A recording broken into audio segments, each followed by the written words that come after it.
So yung mga side hustle mo, pag-usapan natin yun. Ano-ano yung mga ginagawa mo as a side gig? Kasi marami yan eh. Literal alam ko eh. Bilang kaibigan mo ako, napakadami. So, as of the moment, aside from my corporate job, nagba-brand ambassador ako / sales associate ng one of the biggest cosmetic brand from the Philippines na pinunta siya dito sa UAE.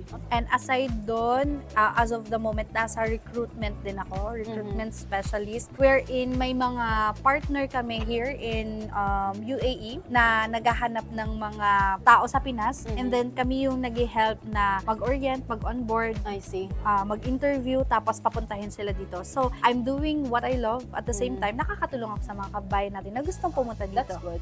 Alam ko marami nagtatanong na nito eh. Kasi nakikita nila, ang dami naman niyang ginagawa. Paano niya yung nagawa? Paano niya nakuha yung mga ganung trabaho? So maybe, sis, if you can, alam mo yun, share kung paano mo nakuha yung mga ganung side hustle. Ano kasi, siguro talent din ang pag-multitask talaga.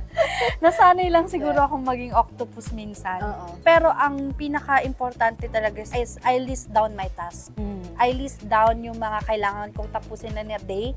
So, organize na yung utak mo. Mas Yes, structure na yung organized utak mo. na. So, depende yun sa urgency, kung ito muna, ito muna. So, sineset ko na talaga siya. Pero paano mo nakuha yung mga client? Kailangan mo kasi siguro talagang lumabas sa comfort zone mo. And I then, agree. hindi ka dapat mahihiya makipag-communicate. And Agree. ang naniniwala ko, you have to be authentic. True. Authenticity ang number one para magkaroon ka ng mga tunay na kaibigan.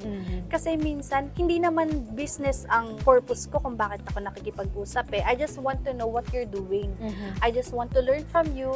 Pero sila yung nag-o-offer sa akin na gusto kitang maging partner, gusto kitang kunin dito. Yes. So, communication talaga yung kailangan nila para makakonect dun sa mga tao na yun. And then from there, it's not all about business talaga. Where else, dun mo mafe-feel eh, yung connection nyo. Correct. And then kapag nakakonect na siya sa'yo, talagang there's an opportunity na mag-o-offer na siya sa'yo ng work or partnership.